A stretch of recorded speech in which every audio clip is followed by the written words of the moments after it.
Pourquoi faut-il célébrer la Mafungo, la reine-mère?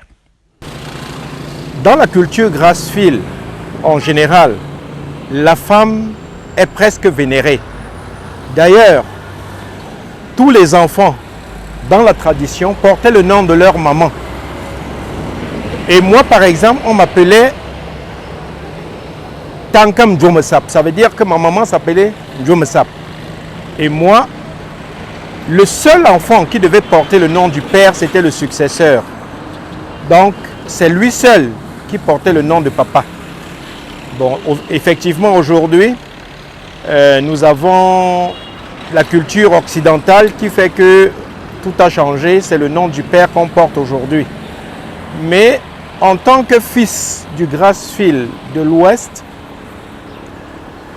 j'ai à cœur de conserver, de promouvoir cette culture, qui est une culture qui date des millénaires. Vous savez, nous sommes descendus d'Égypte et cette culture date donc de l'époque égyptienne. Alors, elle est ancrée dans notre vie quotidienne. Elle nous impose le respect de la femme, le respect de notre maman, le respect de nos filles. Et pour cela, il est très important, à une époque comme celle-ci, où on parle tout le temps des aspects genres dans tous les projets. On vous dit aspect genre, aspect genre, aspect genre. En fait, la femme est mise en exergue. En réalité, on peut penser que c'est d'aujourd'hui que ça vient. Mais non. La femme est mise en exergue dans la tradition Bamileke, dans la tradition des Grassfield. Et je vais vous dire pourquoi est-ce qu'aujourd'hui, il est très important de faire revenir cette culture. Alors, ce qu'on appelle les mafeux dans la tradition Grassfield, les reines-mères, comme on le dit en français couramment, en fait, c'est quoi? Ce sont des femmes dont la société a porté au même niveau que les hommes, sinon un peu plus que certains hommes. C'est-à-dire qu'elles font partie de la crème de la société. À ce moment-là, ces femmes ont le droit d'obtenir leur liberté, leur épanouissement, peut-être même leur indépendance vis-à-vis de l'homme. Parce que quand on devient mafeux, on est au-dessus de tout homme. Ça veut dire que vous ne pouvez plus être la femme d'un monsieur qui vous commande tous les jours. Parce que vous accédez à la puissance et au pouvoir. Et à ce moment-là, c'est vous qui commandez les hommes. En pratique, si vous êtes chez un homme, vous partez de chez lui. Vous partez de chez lui parce que vous devez fonder votre foyer, votre lignée, votre maison, qu'est-ce que je vais dire, votre concession, comme on dit au village. Vous devez fonder une concession. Et vous avez le droit de prendre des femmes, ça se faisait dans l'ancien temps, mais j'ai vu dans un passé récent que ça existait encore dans les villages. Vous avez le droit d'épouser des femmes et qui sont considérées comme des génitrices pour vos enfants. Ça veut dire que vous allez choisir des hommes selon ce que vous attendez de votre enfant. Peut-être que l'homme est très beau, peut-être c'est un grand sportif, peut-être... Alors, vous choisissez cet homme pour faire vos enfants avec vos femmes. Et à ce moment-là, les enfants portent votre nom en tant que mafeux. Et vous voyez que c'est assez difficile de comprendre ça avec la logique occidentale. Mais il faut rentrer dans la peau de l'Africain, de l'homme du Grassfield, pour mieux comprendre ce que ça veut dire.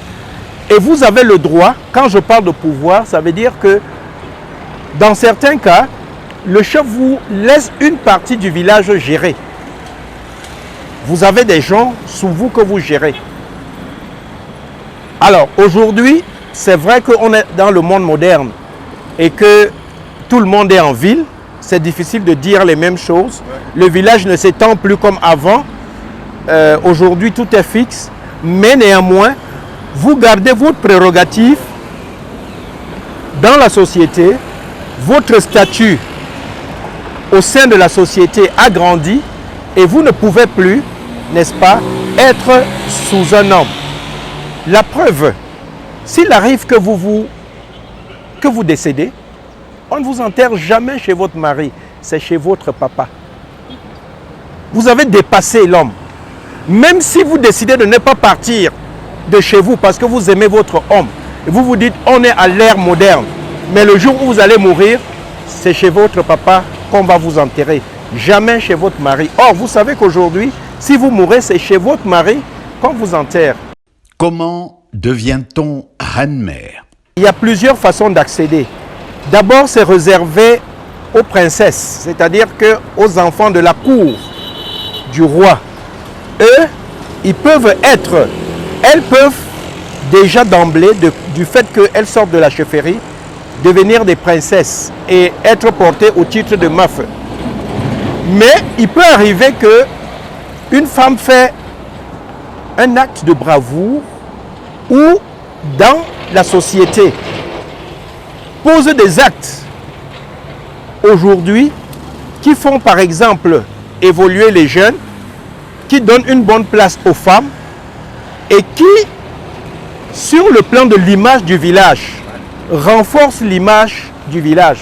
À ce moment-là, le roi, le chef, peut décider de faire d'elle une ma-feu.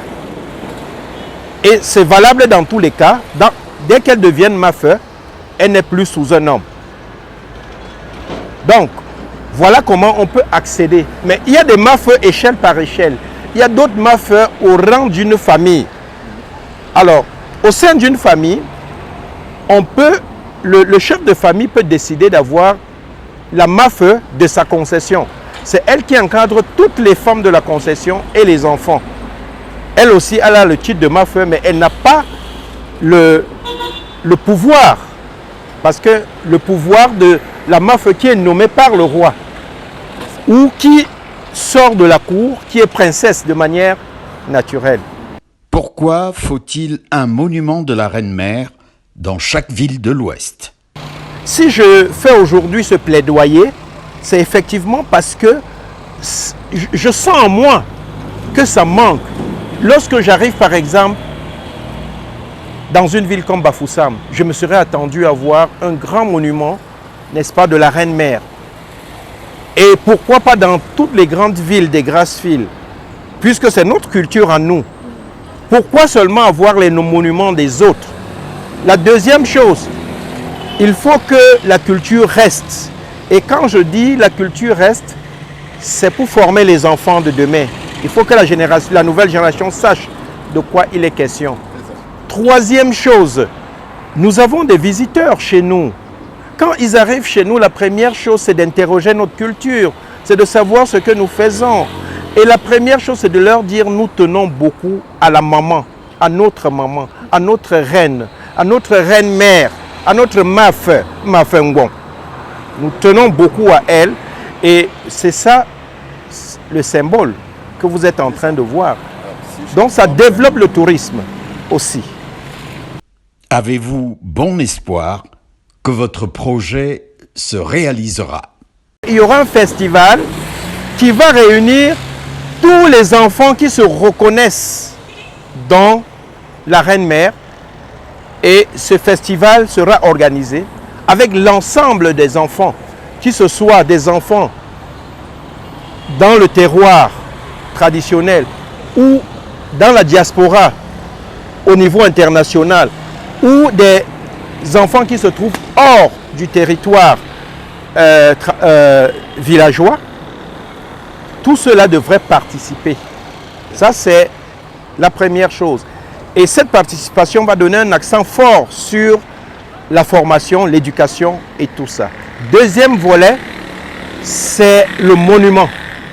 Et ça, c'est l'apothéose. Comme je viens de dire, j'ai parlé toujours du monument. La deuxième chose et la chose la plus forte, c'est la mise en place d'un monument.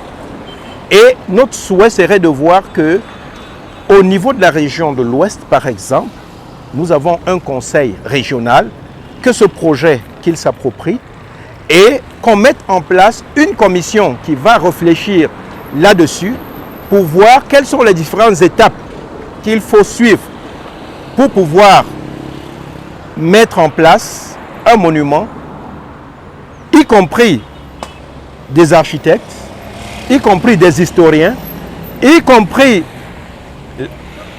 des gens qui sont capables de mobiliser des fonds. C'est pour ça que je vais parler de l'aspect mobilisation des fonds. Parce que quand je dis que tous les enfants, qu'ils soient à l'extérieur ou à l'intérieur, doivent prendre ça à cœur, ça veut dire qu'ils doivent aussi participer à l'édification, n'est-ce pas, de ce monument.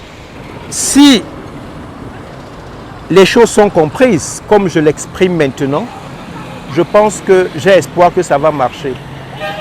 Je peux même ne pas être partie prenante. Mais l'essentiel, c'est que ce projet voit le jour et que tout ce qu'on peut faire comme communication autour soit fait. J'ai commencé, je vous ai dit, c'est un projet que je porte depuis 10 ans. J'ai essayé près des autorités il y a une dizaine d'années. Ça n'a pas mordu.